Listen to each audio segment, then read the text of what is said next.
Hello students, हम लोग atomic structure पढ़ रहे थे, चैप्टर नंबर 2 क्लास 11 का। तो हम लोग हेसेनबर्ग अनसर्टेनिटी प्रिंसिपल पढ़ लिए थे। अब हम लोग जो है बोर्स मॉडल में देखिए क्या क्या फेलियर हुआ। सबसे पहला कि वो बताए थे कि जो इलेक्ट्रॉन जो है फिक्स पाथ पे घूमता है, जिसको ऑर्बिट बोलते हैं, वो ये नहीं बताए थे कि इलेक्ट्रॉन जो है उनका कैरेक्टर वेव की तरह भी है। तो एक पहला फेलियर ये भी हुआ। ठीक, दूसरा फेलियर जो मोमेंटम और पोजीशन एक्यूरेट हम निकाल सकते हैं साइमल्टेनियसली, उसका फॉर्मूला दिए थे वेलोसिटी का और रेडियस का, जो कि नहीं हो सकता है एक साथ।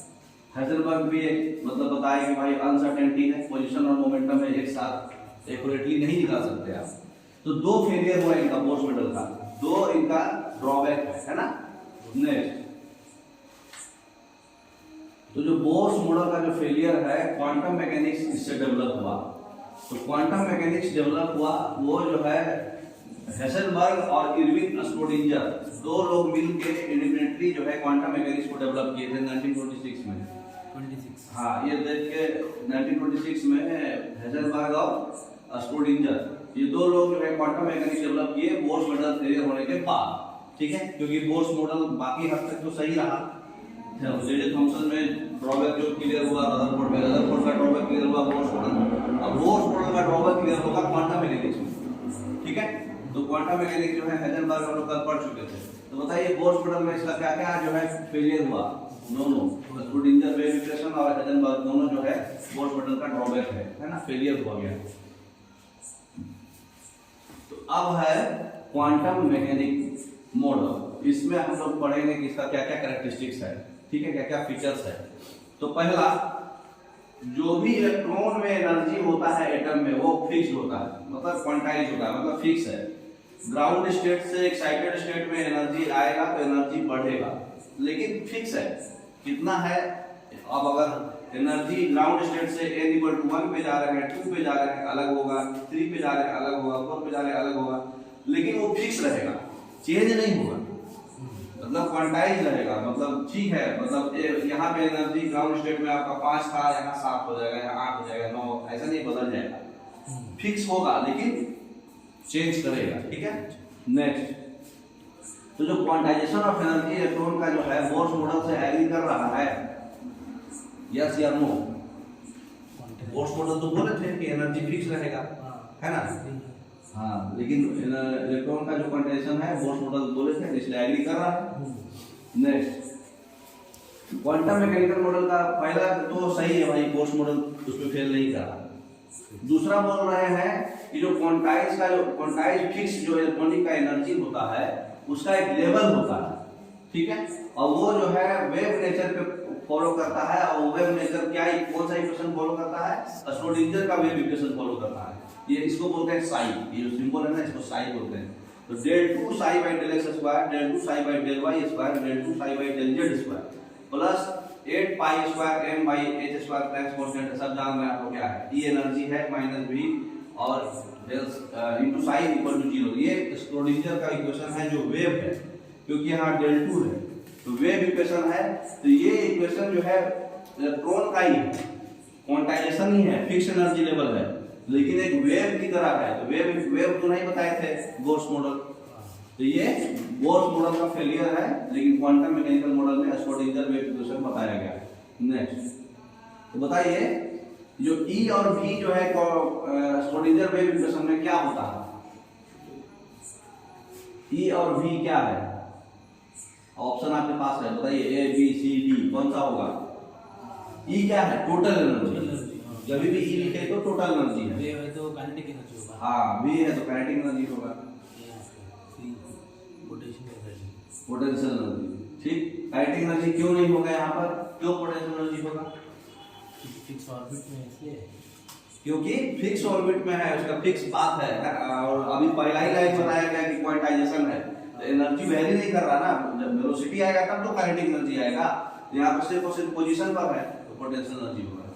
ठीक है, तो ये आप कॉमन सेंस से भी बता सकते हैं। अब क्वांटम मैकेनिकल मॉडल का तीसरा फीचर, पहला फीचर की एनर्जी फिक्स होगा, दूसरा फीचर कि वो वेव इक्वेशन फॉलो करेगा, वो भी श्रोडिंगर का।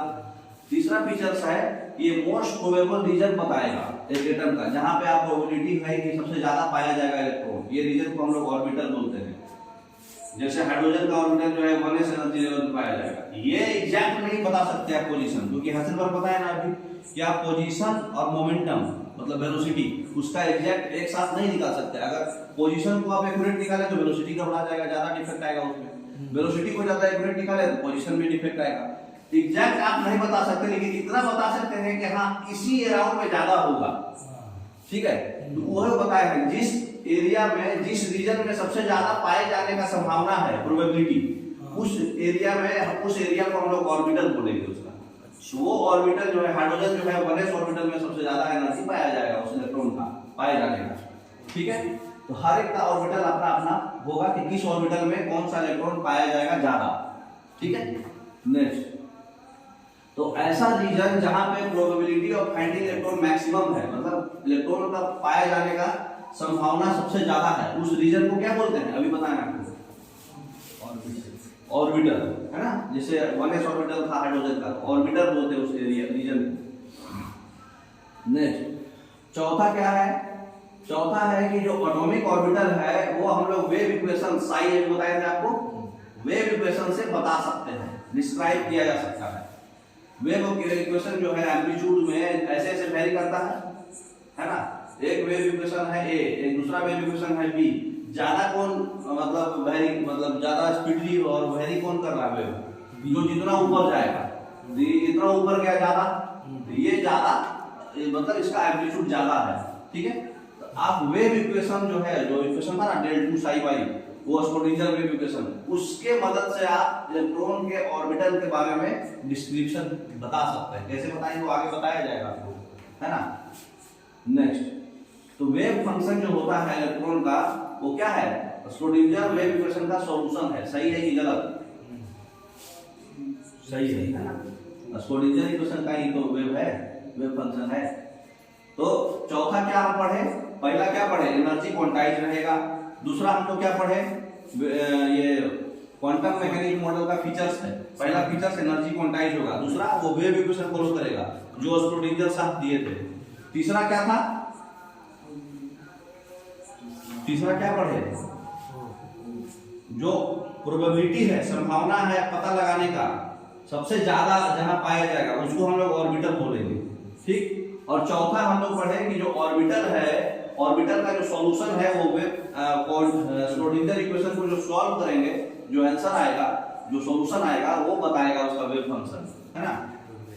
मतलब वेव फंक्शन से पता चलेगा। पांचवा है इलेक्ट्रॉन को हम जिस पॉइंट पे पता करेंगे, ठीक है, वो प्रोपोर्शनल होगा वेव फंक्शन के, मतलब वेव फंक्शन साई है हमारा, तो वेव फंक्शन के स्क्वायर के प्रोपोर्शनल होगा, ठीक है। पता लगाने संभावना उसके स्क्वायर के प्रोपोर्शनल होगा।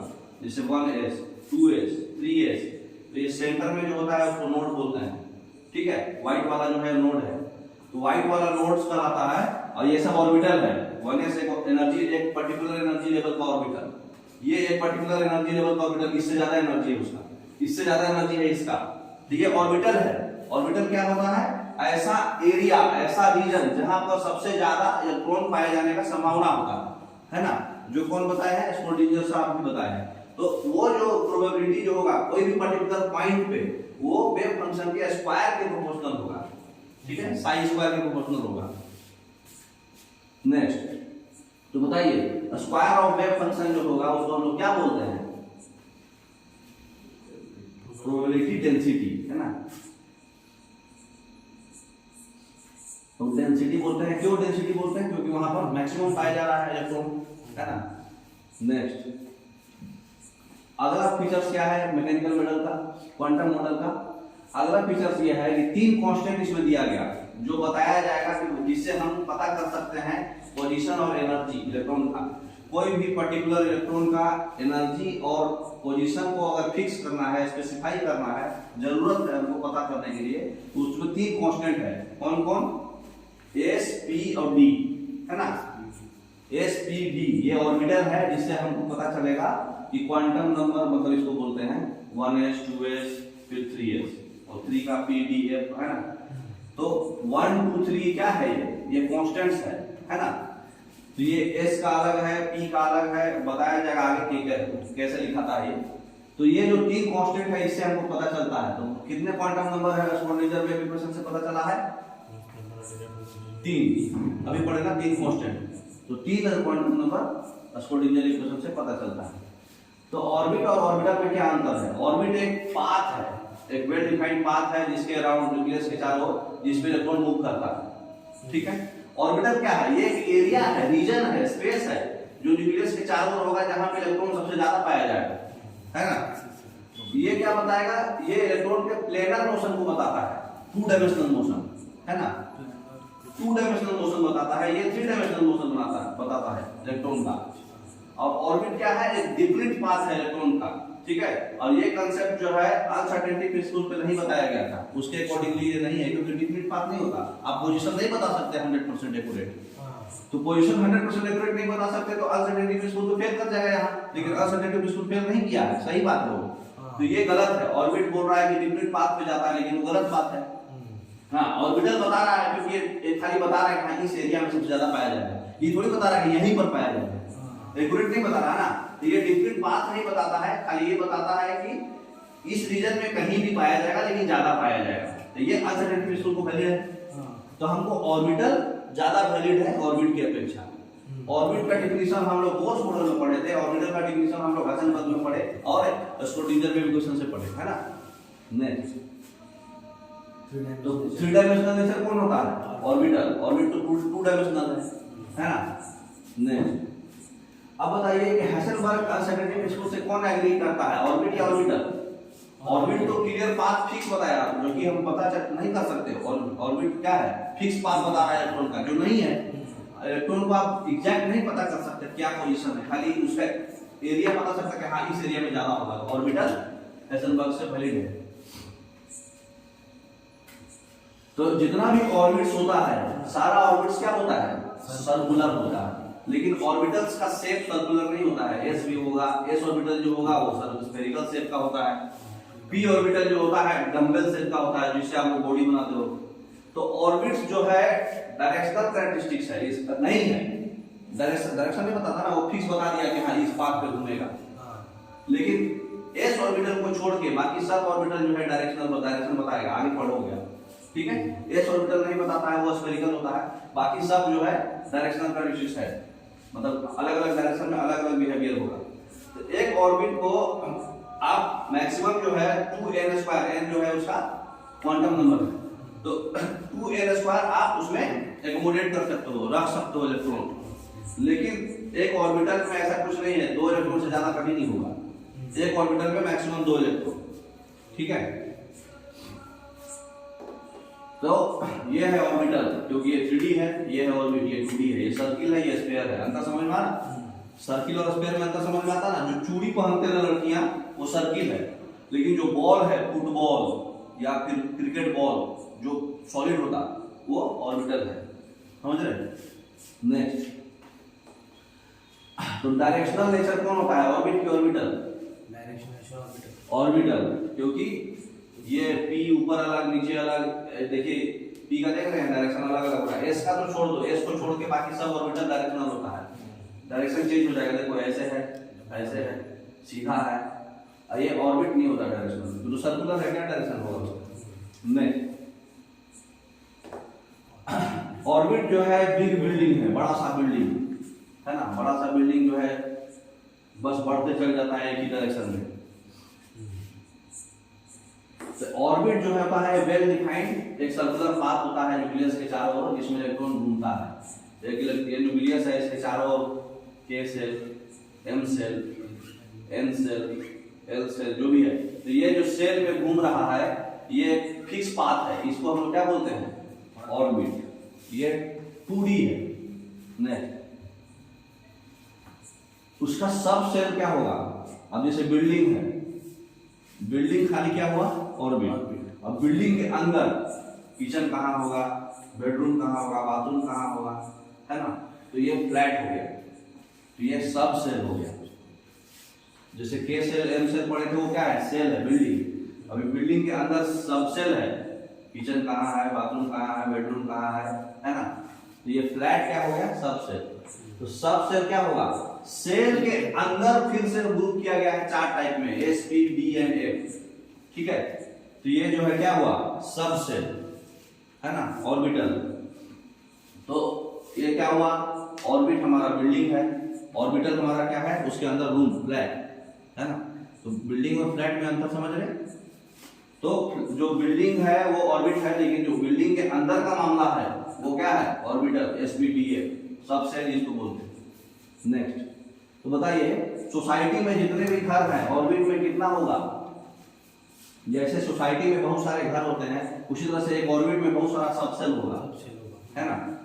तो एक बड़ा सा सोसाइटी है, कॉलोनी है, वो हमारा ऑर्बिट है। और कॉलोनी में मान लीजिए 15 घर है, तो क्या है, ऑर्बिटल है ना। तो वो सब सेल है, सी। तो ऑर्बिटल में क्या है, रूम। अब जैसे अंतर समझिए, सब सेल का भी अंदर का मामला, जो एक पर्टिकुलर रूम है ये हमारा ऑर्बिटल है, क्योंकि इसमें पता चला कि हाँ इसमें रहता है। अब जैसे कोई पूछा भाई संजू भैया के बेटा कहाँ रहता है, तो एक को बोल दिया कि नहीं नहीं नहीं भोकर में रहता है। एक बोला नहीं, भोकर में ये गली नंबर इतना में वो रूम में, उसका भी एक रूम है, नॉर्थ ईस्ट कॉर्नर पे जो रूम है उसमें रहता है। तो सबसे ज्यादा पाए जाने का डेंसिटी पता किससे अच्छा चलेगा। कोई आदमी बता दिया भोकर में रहना, तो खोज लेगा क्या उसको, नहीं खोज पाएगा। तो वो ऑर्बिट बताया, ऑर्बिट बताया कि हाँ भाई भोकर में रहता है। लेकिन एक आदमी बताया कि नहीं, भोकर में हुंडेगर कॉलोनी में जाकर के दाहिने गली में जाके उसका नॉर्थ ईस्ट कॉर्नर में जो रूम है उस रूम में रहता है। तो उसे कैसे पता चलेगा, उससे एक्यूरेट पता चल जाएगा। तो जो ऑर्बिटल होता है वो एक्यूरेट बताता है, सबसे ज्यादा पाए जाने का संभावना वही है। भले ही वहां पर आगे वो मिला नहीं, इधर उधर घूमने चल गया, लेकिन सबसे ज्यादा पाए जाने का संभावना ऑर्बिटल बताता है ना। नेक्स्ट, तो जैसे एक घर में बहुत सारे रूम होते हैं, तो एक सबसेल में बहुत सारा क्या होगा, ऑर्बिटल होगा। समझ में आ रहा है अंतर, सेल क्या है, सबसेल क्या है और ऑर्बिटल क्या है।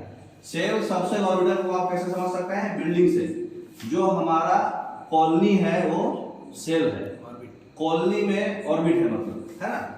और जो कॉलोनी के अंदर बहुत सारा घर है वो क्या है, सबसेल है। और सबसेल के अंदर बहुत सारा रूम है, मतलब एक घर में 4 रूम होगा ना, वो पर्टिकुलर रूम क्या है, ऑर्बिटल। यहीं पे सबसे ज्यादा पाए जाने का संभावना है इलेक्ट्रॉन का। नेक्स्ट,